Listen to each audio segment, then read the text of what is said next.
Imagine a time, not so far in the future, where humanity has made it beyond Earth's atmosphere and set its sights on the farthest reaches of our solar system. The year is 2180. We've already established colonies on the Moon and Mars, but now, the big question is, can we colonize the moons of Jupiter? In particular, one moon stands out, Ganymede. Why Ganymede? Well, this icy giant might just hold the key to humanity's next great leap. Not only is it the largest moon in our solar system, bigger even than Mercury, but beneath its frozen surface, scientists believe there could be an ocean that could support life, or at least the possibility of life, which makes Ganymede a prime target for colonization. But colonizing a place like Ganymede isn't as simple as packing up and shipping out. There are some serious challenges ahead. The moon's surface is freezing, with temperatures plunging to minus 160 degrees Celsius. There's no breathable atmosphere, and radiation from Jupiter's powerful magnetic field makes it one of the most dangerous places in our solar system. But none of that stops humanity. We've faced tough odds before, and with the technology and the ingenuity that 2180 has to offer, Ganymede is within reach. So, how do we get there? What's the plan for turning this icy, inhospitable place into a thriving colony? That's where the real story begins. An ambitious mission that brings together scientists, engineers, astronauts, and dreamers from all corners of the Earth, all working together to make the impossible possible. Let's take a step back for a second. Imagine what it would be like. Picture the excitement of boarding a spacecraft bound for another world, knowing you're part of a mission that could change everything. And for the first time, humans are not just explorers, they're pioneers. Just like the early settlers of the New World, this is a journey into the unknown, where every discovery could alter the course of history. Ganymede offers more than just a place to live. It represents humanity's unshakable drive to push past its limits, to go beyond Earth, to conquer space. The future of life beyond our planet begins here, but let's not get ahead of ourselves. Before we get to the good part, landing on Ganymede, setting up the first colony, and starting a new chapter for humanity, we need to understand how we got to this point. What technology made this possible? What were the hurdles we had to overcome? And perhaps most importantly, who are the people who will take that first giant leap? So how did we get here? Reaching Ganymede isn't like taking a trip to the moon or Mars. It's a whole different ballgame. Getting to Jupiter's moons means dealing with a lot of challenges that we haven't had to face before. To start with, we needed to build spacecraft that could travel much farther than anything we've ever sent before. First off, let's talk about the sheer distance. Ganymede is over 600 million kilometers away from Earth. That's more than 4 times the distance from Earth to Mars. So you can't just hop in a rocket and hope for the best. We needed new propulsion systems, more powerful and more efficient than anything we had. That's where ion drives came in. These engines use electricity to accelerate ions, making them way more fuel efficient over long distances, but they also take longer to get there. So this mission was going to take years. It wasn't going to be a quick trip, but it wasn't just about the journey. Once we get there, Ganymede's gravity, about a third of Earth's, was something else we had to deal with.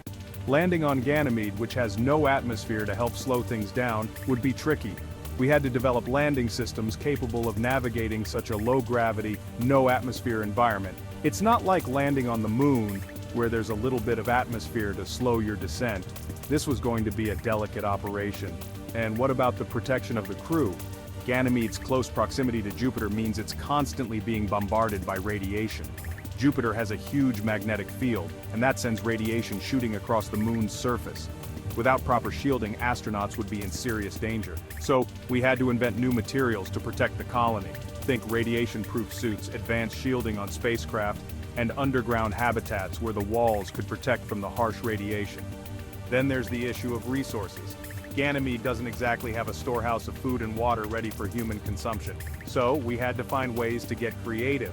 We needed technology that could recycle everything: air, water, waste, into a closed-loop system. Everything the colonists used would need to be reused or recycled, with very little room for error. There's no way to just run to the store when you're on a moon millions of kilometers away.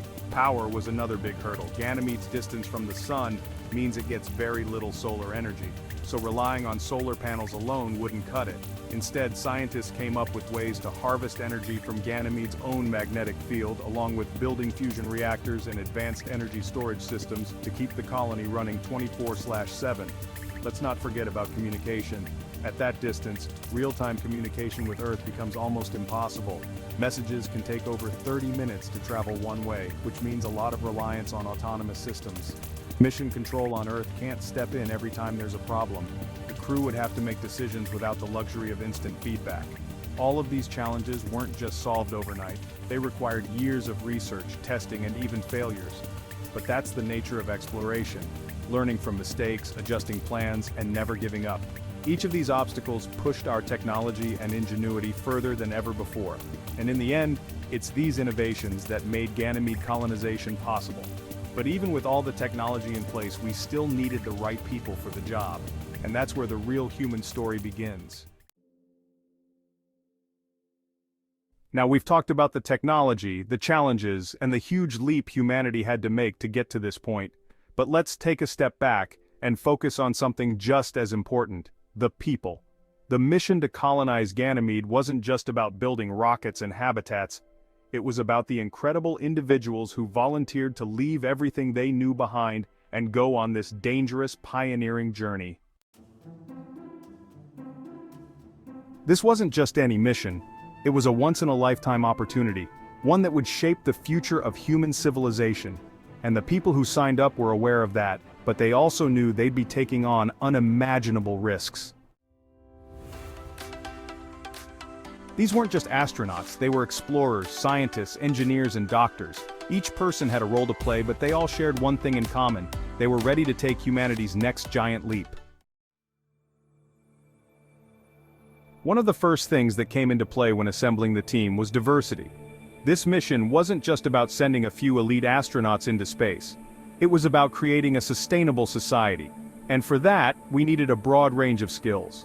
We needed experts in agriculture, construction, medicine, engineering, and even psychology. The team had to work together in ways that no one had ever imagined before. The success of the colony depended on the ability of each person to adapt, collaborate, and innovate in ways they had never been trained to do. There was Dr. Maria Jensen, for example, a leading biologist who was chosen to oversee the creation of the colony's first greenhouse.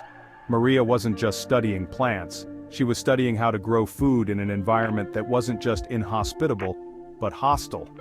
There were stories of how she spent years experimenting with hydroponic systems, growing crops in simulations of Ganymede's cold, low-light conditions.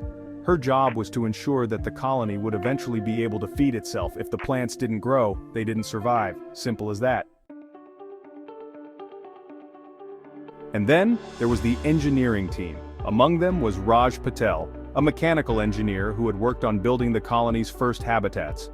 Raj's job was to make sure that the structures were capable of withstanding the freezing temperatures, the radiation, and the constant pressure of living in a completely sealed environment. His team was tasked with creating everything from airtight seals to advanced heating systems. There were moments of failure along the way. Entire habitats failed their tests. Raj talks about the challenges of working with new materials, how they would bend and crack under the stress, but each time they learned something new, adjusted their designs, and went back to the drawing board. And of course, there were the medical experts. Dr. Amir Khan, a doctor and space medicine specialist, was responsible for ensuring the health of every colonist. Being so far from Earth meant that medical emergencies couldn't be handled in the same way. If someone got sick or injured, there would be no quick fix. Dr. Khan developed new diagnostic tools that could be operated remotely and taught the crew basic medical procedures just in case something went wrong. He talks about the loneliness of being in space and how the psychological well-being of the crew was just as important as their physical health. It wasn't just about treating injuries or diseases, it was about managing the stress, isolation, and mental strain that comes with living on a distant moon for years at a time. But let's not forget the astronauts, the brave men and women who actually boarded the spacecraft and went to Ganymede. They were the ones who would endure the long journey, the time away from their families, the harsh living conditions. They weren't just explorers, they were trailblazers in every sense of the word. The emotional toll of leaving Earth wasn't easy. Many of them had young children, spouses, or loved ones who they knew they might never see again. And even for those who volunteered with the understanding that this could be a one-way trip, there was the constant uncertainty of what they would face once they got there. Would the technology hold up? Would the colony survive? One of the most memorable aspects of the crew's journey was their training. They spent years preparing, not just physically, but mentally. They trained to endure isolation, to live in confined spaces, to face the unknown. But perhaps the hardest part was the emotional preparation, learning how to deal with the isolation, the possibility of failure, and the overwhelming feeling of being so far from home. It was like stepping into the unknown, not knowing what awaited them on Ganymede, but understanding that they were part of something much bigger than themselves. As the launch date grew closer, some of the crew had doubts. Would they succeed? Could they really create a new world? But it was the same sense of duty, the same belief in the mission, that kept them going. They understood that this wasn't just about building a new home on Ganymede, it was about setting the stage for humanity's future in space. And so, when the time finally came to board those spacecraft, it wasn't just a physical journey, it was a leap of faith. Each person had their own reasons for going, their own dreams and motivations. Some went because they wanted to be part of history. Others went because they believed in the mission's potential to bring about positive change for humanity. But no matter the reason, they all shared one common bond: the desire to make a difference, to do something no one else had ever done before. As the spacecraft prepared for launch, the crew took one last look at Earth, a pale blue dot millions of kilometers away. But this wasn't the end of the journey. It was just the beginning. All right, so now we've got the crew, the technology, and the mission in full swing. But before we can even think about setting up a colony on Ganymede, we have to make sure the moon itself is even remotely livable. Ganymede's harsh environment is nothing short of a challenge. We're talking freezing temperatures, almost no atmosphere, and constant radiation from Jupiter. The first priority? Make this place habitable. Let's break it down. Ganymede's surface is mostly ice, and under that ice there's a vast ocean. But right now, it's so cold out there that nothing could survive. We're looking at temperatures averaging around -160 degrees Celsius. That's way colder than the coldest places on Earth, so before we could even think about building homes, we had to find ways to warm things up. One of the biggest steps in that direction was developing the technology to terraform Ganymede, or essentially make it more Earth-like. First, there were massive underground habitats. We couldn't build on the surface, not in the traditional sense, so the colonists would live in self-sustaining domes and tunnels deep beneath the ice. These underground complexes would not only protect them from radiation but also help maintain a stable temperature. The entire habitat system was designed to be airtight, with systems that kept oxygen levels at a breathable level and removed carbon dioxide. Every inch of space had to be optimized because resources were limited. There were no natural resources to just pick up on Ganymede, so everything had to be brought along or created on site, but we couldn't just leave the surface as is. The goal was to start warming things up, literally. To make Ganymede more hospitable in the long term, engineers began working on ways to slowly heat the planet. The first step in this process was to deploy giant mirrors in orbit around Ganymede. These mirrors were designed to reflect sunlight onto the surface, which would gradually increase the temperature over hundreds of years. It wasn't a quick fix, but it was a start. The idea was that, over time, the ice would melt, creating liquid water and possibly opening up the potential for a more Earth-like environment. Then, there's the atmosphere. At the moment, Ganymede doesn't have the kind of atmosphere we need to breathe, and it's too thin to trap heat like Earth's does. So, part of the terraforming process involved releasing gases like carbon dioxide into the atmosphere to help thicken it up and create a stronger greenhouse effect. But this wasn't just about adding gases to make it warmer. It was also about stabilizing the environment so that, eventually, it could support life. Of course, this wasn't going to happen overnight. Terraforming on such a grand scale takes centuries, maybe even longer. But the idea was to lay the foundation so future generations could live there comfortably. The early colonists knew that their task was about building for the future, and they weren't just making life possible for themselves, they were setting up a system that would one day support millions of people. And let's not forget about the water. Ganymede's subsurface ocean held so much potential, but it wasn't like you could just tap into it with a drill and expect to find something useful. The engineers worked on methods to extract the water from beneath the surface without causing any catastrophic damage to the moon. They used a combination of heat drills and advanced robotics to begin melting the ice from below, creating pipelines to bring water to the surface. This was a huge step because water would be needed not just for drinking but also for agriculture, generating oxygen and even creating fuel. Speaking of agriculture, how are they going to grow food on a moon that's light years away from Earth? It wasn't easy. The colonists had to rely on controlled indoor environments to grow crops. Greenhouses that used hydroponics and aeroponics became a big part of the initial plan. They created closed-loop systems that recycled water and nutrients, allowing crops to grow without wasting resources. This was critical because, like everything else, the resources on Ganymede were limited. The crew couldn't just run out to the local store for groceries. They had to make sure the system worked. Plants had to grow, and they had to grow fast enough to feed everyone. But it wasn't just about food and water. They needed to develop sustainable energy sources, and quickly. Ganymede's distance from the sun meant solar energy wasn't going to be enough to power the colony.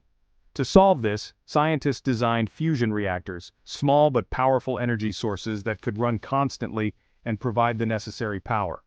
They also harnessed Ganymede's own magnetic field to generate electricity. Harnessing these alternative sources of energy was key to supporting everything from lights to life support systems to the energy-intensive terraforming projects. On top of all this, the colonists had to figure out how to manage waste. A colony on Ganymede wasn't going to work unless every resource could be recycled. Food waste, water, even human waste. Everything needed to be processed and reused. The waste management systems were state-of-the-art, designed to convert waste back into usable materials, whether it was for farming or energy production.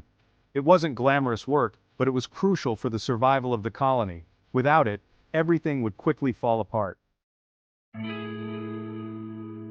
As the colony began to take shape, the early settlers had to adjust to the reality of living in such an isolated, artificial environment. The success of the mission wasn't just about getting to Ganymede, it was about making life sustainable in a place that had never been meant for human habitation. The colonists were literally building a new world from the ground up. Their survival depended not just on their technology, but on their ability to innovate, adapt, and overcome obstacles in a place where failure wasn't an option. Now that we've got the technology, the resources, and the team, it's time for the big moment. The first steps on Ganymede. It's a monumental achievement, not just for the crew, but for all of humanity. It's the culmination of decades of planning, preparation, and overcoming obstacles. But when the spacecraft finally touches down on Ganymede, it's not like planting a flag on the moon. This is no symbolic gesture. This is about survival. This is where the first priority once they land was to establish a safe zone. The crew had already been trained for every possible scenario, setting up shelters, deploying critical equipment, and ensuring they had a functioning base to work from. The habitats, which had been tested on Earth in various simulation environments, had to be set up quickly and efficiently. These initial structures were like lifeboats in a vast, cold, and unforgiving ocean. Once the landing gear touched down, the first task was to deploy the airtight seals, activate the life support systems, and start making sure everything was working. Every minute counted, as the team had limited time and resources to establish a functional base before they could start addressing larger issues. One of the first things the team did after setting up the habitat was start the deployment of the communication systems. Ganymede's distance from Earth means there's a time lag. Sending a message to Earth and receiving a reply could take anywhere from 30 to 45 minutes depending on the distance. So the colonists couldn't rely on immediate help or advice from Earth. They had to be self-sufficient and problem solvers right from the start. This meant the crew had to set up their own communication network, creating a local system that could run independently. With radio towers and satellite links in orbit around Ganymede, they ensured the colony had a way to stay in contact with Earth for emergencies, but also kept communication between colony members flowing smoothly. As the crew started to settle in, the first real challenge came with making sure they had enough supplies to last. Unlike missions to the Moon or Mars, Ganymede didn't have convenient trade routes or the ability to receive resupplies at a moment's notice. Everything they needed to survive had to come with them. From food and water to spare parts and medical supplies, they had to make sure every single item had a purpose.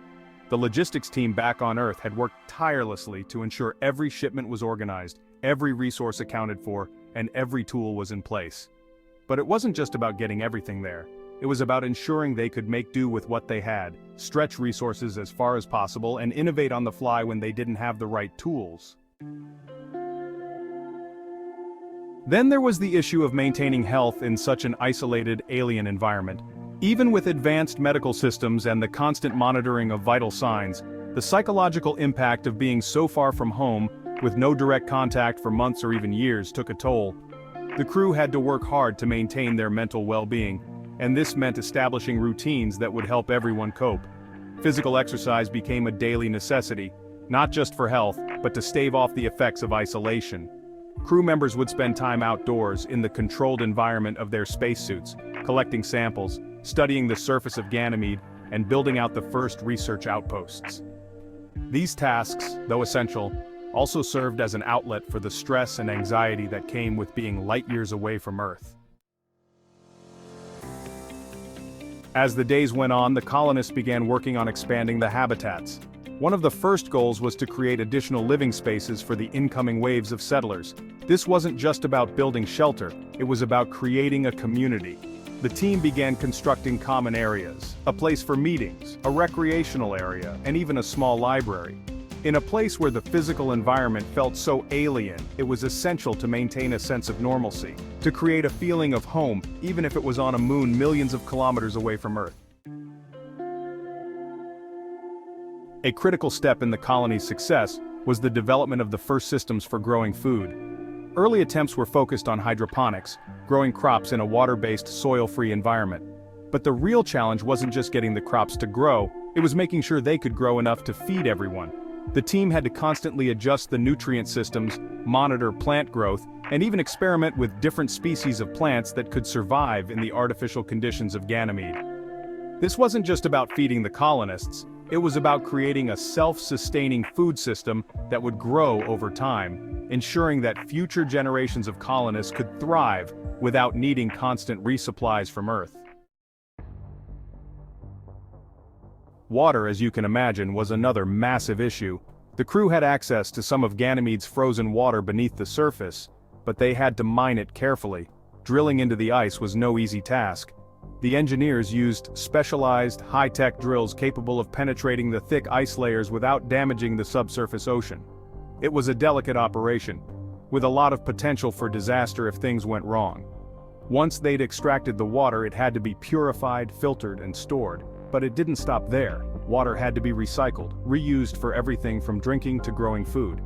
A failure in the water filtration system could mean disaster for the colony, so they worked relentlessly to ensure that their water management system was up and running smoothly. As the initial months passed, the colonists began focusing on their long-term goals, expanding their scientific research, setting up the foundations for a sustainable energy grid, and slowly starting the process of terraforming. But all of this had to happen while the crew maintained a delicate balance, taking care of the immediate needs of the colony while keeping the long-term vision alive. The first few years on Ganymede were filled with hard work, setbacks, and triumphs, but they were also filled with hope. The colonists had not only survived, they had laid the groundwork for something bigger, something that could one day become a thriving, self-sustaining human colony on one of Jupiter's moons. They knew they were living in a new chapter of human history. They were the first to set foot on a distant world, and everything they did, from the smallest experiment to the grandest construction project, was setting the stage for future generations. As difficult as things were, there was a sense of pride in knowing that they were part of something monumental. But the real work, of course, was... Now that the basics are in place, the colony on Ganymede is starting to take shape. But this is far from the easy part. Establishing a self-sustaining human presence on another moon is like building a city from scratch in one of the most unforgiving environments imaginable. It's a place that's cold, isolated, and doesn't exactly have the infrastructure we take for granted on Earth. So, let's talk about some of the growing pains and breakthroughs the colony had to face as it began to expand. The first hurdle: space. As more settlers arrived, the pressure to create more living space became a serious issue. In the early days, the habitats were tight, really tight. Think of it like living in a space the size of a small apartment with no windows and all the air and water you need recycled. Not only did the colony need more homes, but it needed communal areas, medical facilities, and labs. The engineering teams began work on expanding the existing structures, constructing new modules, and interconnecting them. But here's the kicker: all of this had to be done while dealing with the extreme cold, the lack of natural resources, and the ever-present risk of radiation. The construction teams would build these modules piece by piece, making sure that each new section was fully sealed before moving on. A mistake here could mean a loss of life support, or worse, a catastrophic failure of the habitat systems. But that wasn't the only space issue. The other problem? Growing food for everyone. Early hydroponic systems had been a success in the short term, but as the colony expanded, the demand for food grew. It became clear that they were going to need more sophisticated systems to produce the volume of food needed to feed a growing population. This is when the next breakthrough occurred: vertical farming. Engineers designed multi-level farming systems, taking advantage of every available inch of space. Crops were grown in stacked layers under artificial lights. These vertical farms became the cornerstone of Ganymede's agricultural system. But growing food on an alien moon isn't as simple as flipping a switch. The soil wasn't soil in the traditional sense. They had to find new ways to create nutrient-rich environments, using compost made from waste, and recycling everything to create a perfect growing medium. Over time, these systems became more efficient, but it took a lot of trial and error to get them just right. Another challenge: power. Even though they had fusion reactors and other forms of energy in place, the colony needed to be able to support more and more energy-intensive systems. They had to figure out how to store energy effectively, especially because solar power was unreliable due to Ganymede's distance from the sun. Power management became a huge priority. Researchers worked on advanced energy storage solutions, creating massive battery arrays to store energy from the reactors for use during the dark, long nights of Ganymede. The colony also began tapping into Ganymede's own resources, using geothermal energy from the moon's icy core. These underground heat sources provided a steady, reliable form of energy that could be harnessed. But even with these advancements, the colony always had to be cautious. Energy wasn't unlimited, and every power outage or shortage had real consequences. Then there's the environmental aspect.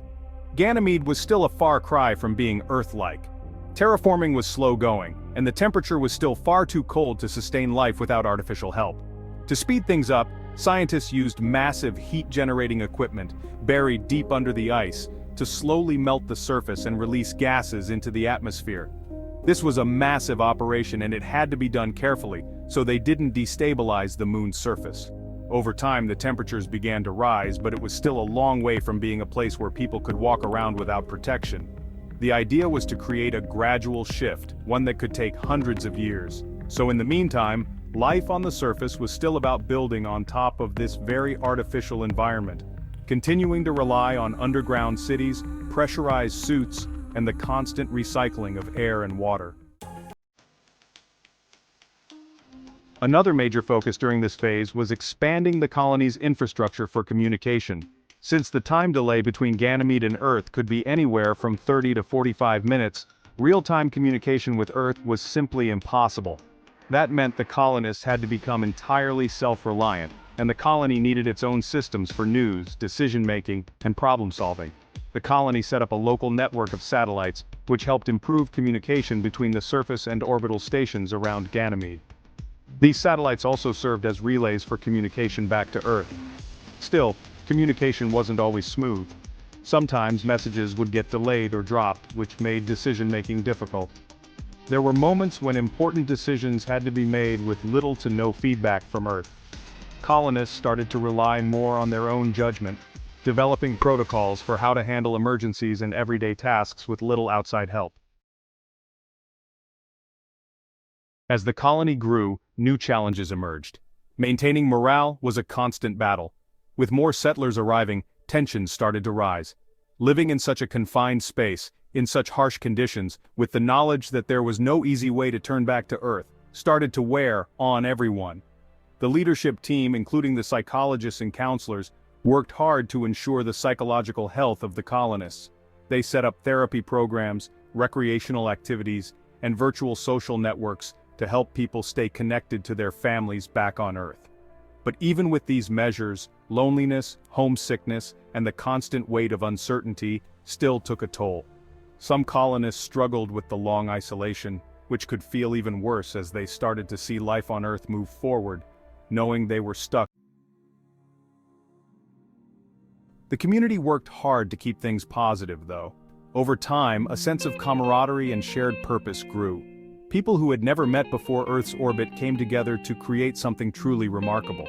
They weren't just surviving, they were building something that future generations could be proud of.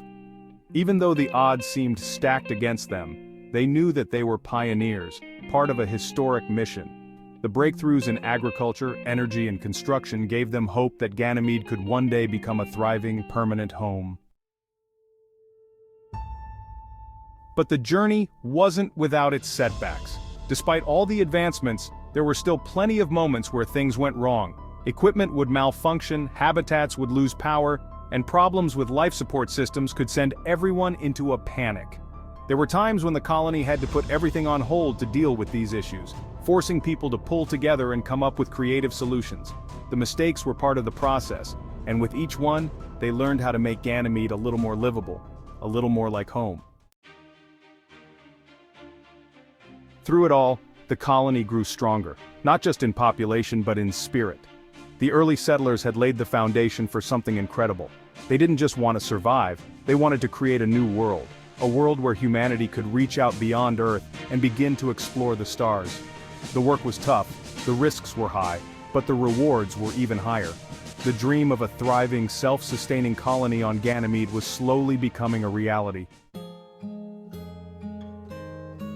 As the colony on Ganymede grew, so did the complexities of maintaining a functioning and self-sustaining settlement. But the real question was, what happens when the challenges they face aren't just technical but existential? Sure, there were the usual growing pains, equipment failures, food production issues, and the struggle for power management. But what happens when the very foundation of the colony starts to crack under the pressure of both external forces and internal tensions? One of the first major concerns was the moon's unpredictable environment. Despite all the efforts to terraform Ganymede, it was still an incredibly hostile place. The surface temperature, though slowly rising, remained dangerously low. And then there's the radiation factor.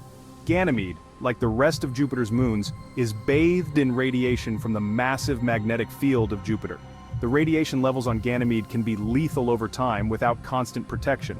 This meant that even with all the advancements in technology, the colonists had to keep a constant eye on radiation levels, especially when conducting research on the surface. The colony had been designed with this in mind, of course. All of the surface habitats were shielded with layers of ice and specially designed radiation-resistant materials, but the risk was never truly eliminated.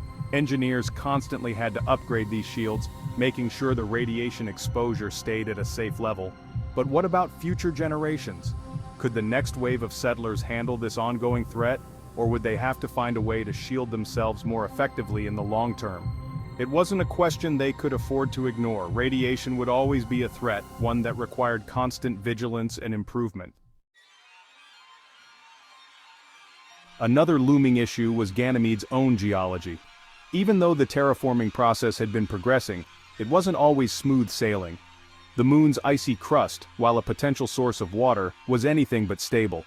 The more they dug to extract resources from beneath the surface, the more they realized how much of a ticking time bomb they were dealing with. The ice wasn't just a simple solid sheet, it was riddled with fractures, hidden pockets of gas, and unstable regions that could collapse at any time. Any mistake in drilling or building could trigger an avalanche of ice, potentially burying crucial infrastructure or contaminating the water supplies they had worked so hard to create. Geologists and engineers quickly learned that drilling too deep into the ice was risky. In fact, the colony had to rethink how they approached resource extraction. They couldn't afford to dig indiscriminately or quickly.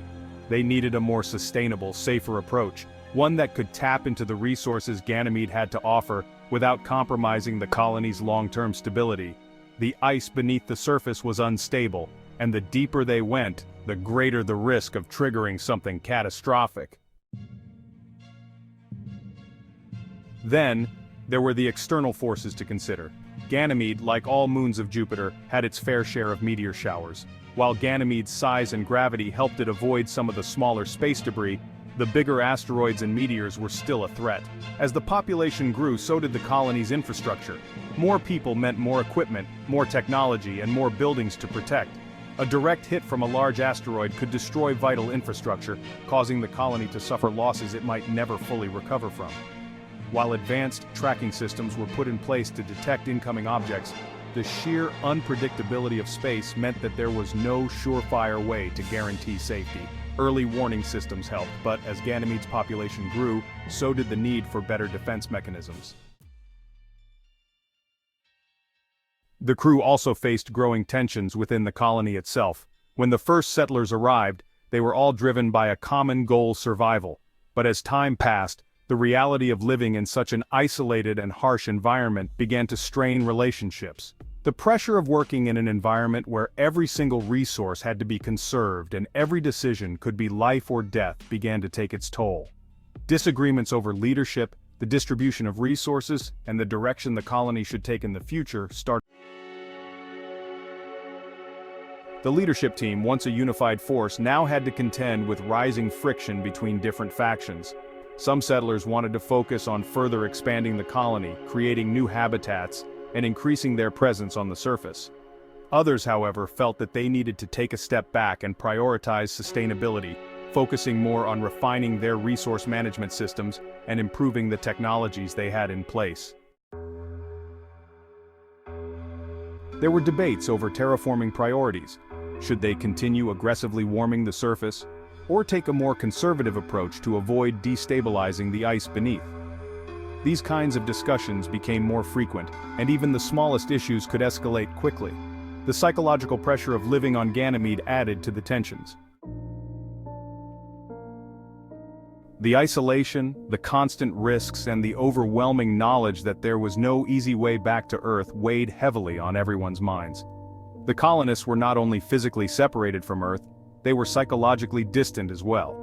With limited contact from their families and the outside world, the lack of emotional support began to create rifts between the settlers. The longer they were on Ganymede, the harder it became to maintain morale.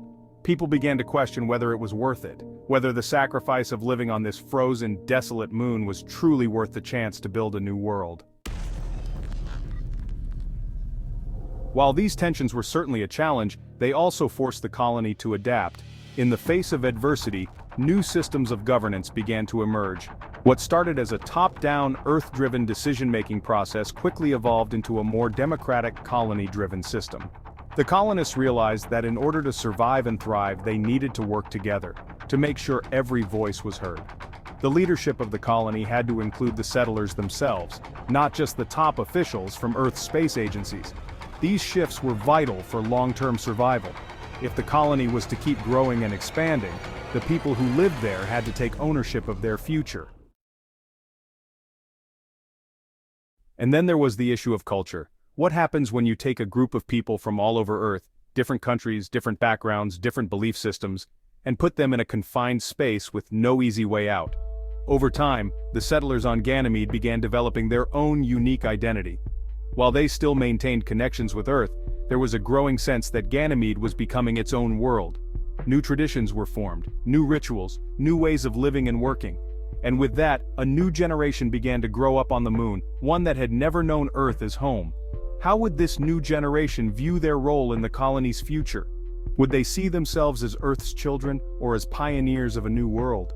These questions weren't just theoretical, they were real concerns the colony had to face, and they were part of what made living on Ganymede so complicated.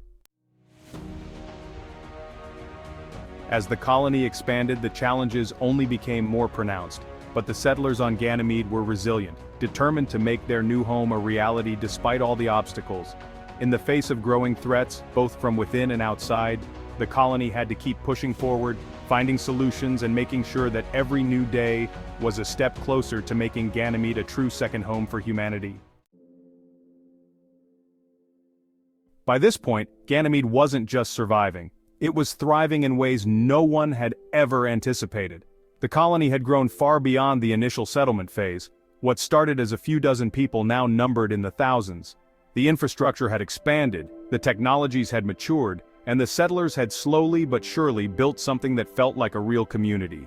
The dream of a thriving colony on Ganymede was becoming a reality, but that didn't mean the work was over. In many ways, it had only just begun. One of the most exciting prospects for the future was the ongoing terraforming process. While the first few generations had to live in sealed habitats, always dependent on artificial environments, the long-term goal was to make Ganymede's surface more hospitable to human life. The ice beneath the surface had been slowly melted and released into the atmosphere, and while it was a slow process, the temperature was gradually rising. The next step was making the atmosphere breathable, and that was no small task.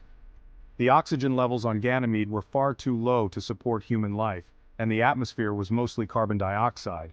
To correct that, the colonists worked on expanding their efforts to increase oxygen production by using genetically modified plants and algae designed to grow in the harsh environment.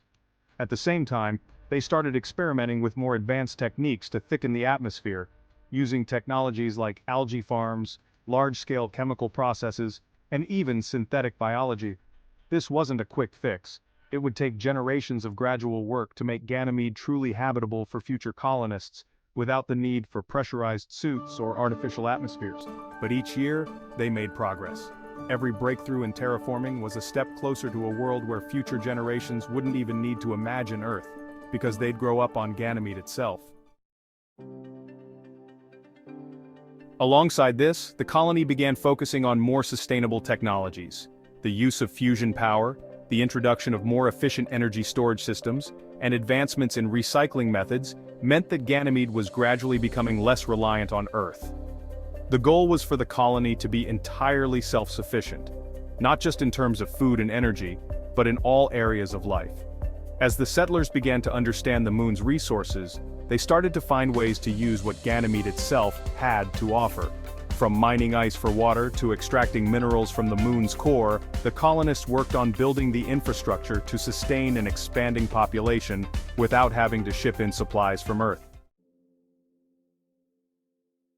Eventually, Ganymede could become a launching point for further exploration of the outer solar system, a stepping stone to places like Saturn. While the technological advancements were crucial to the colony's survival, something more subtle was also happening: the formation of a unique Ganymede identity. The first generations on Ganymede had been pioneers, people who saw themselves as an extension of Earth's efforts to explore the cosmos. But as time passed, the settlers' relationship with Earth started to shift.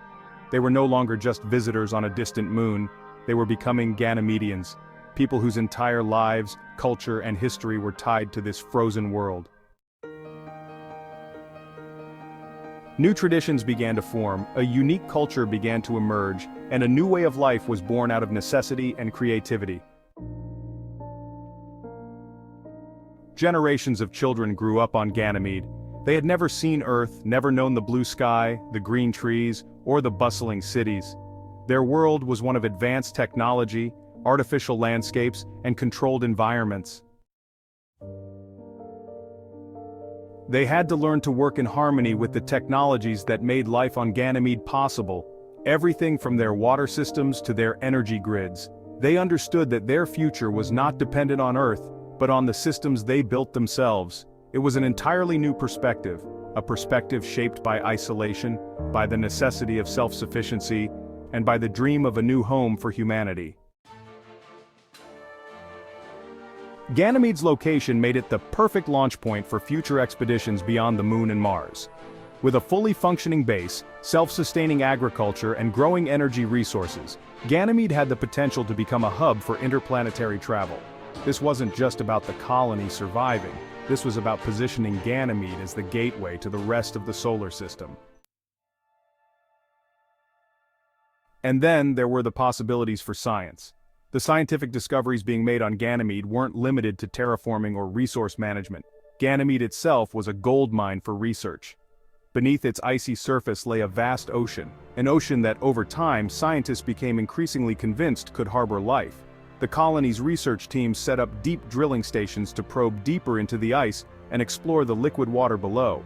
What they discovered could change everything humanity knew about life in the universe.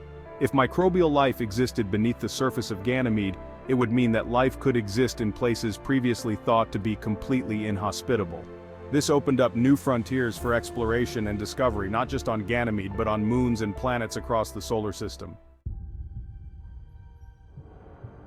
But while Ganymede's future was filled with hope, it was not without its potential risks. The moon was still unpredictable, and even with all the advancements, nothing was guaranteed. The colony faced constant challenges: keeping energy supplies stable, maintaining the atmosphere, dealing with radiation exposure, and protecting against natural disasters like asteroid impacts. Every step forward came with a cost, and no one could afford to rest on their laurels. The future of Ganymede depended on maintaining balance, on continuing to innovate, and on never forgetting how fragile this new world really was. In the end, Ganymede was more than just a colony, it was a symbol of humanity's relentless desire to explore, to survive, and to adapt. It was a reminder that no matter the obstacles, no matter the dangers, humans are driven by the dream of building a new world.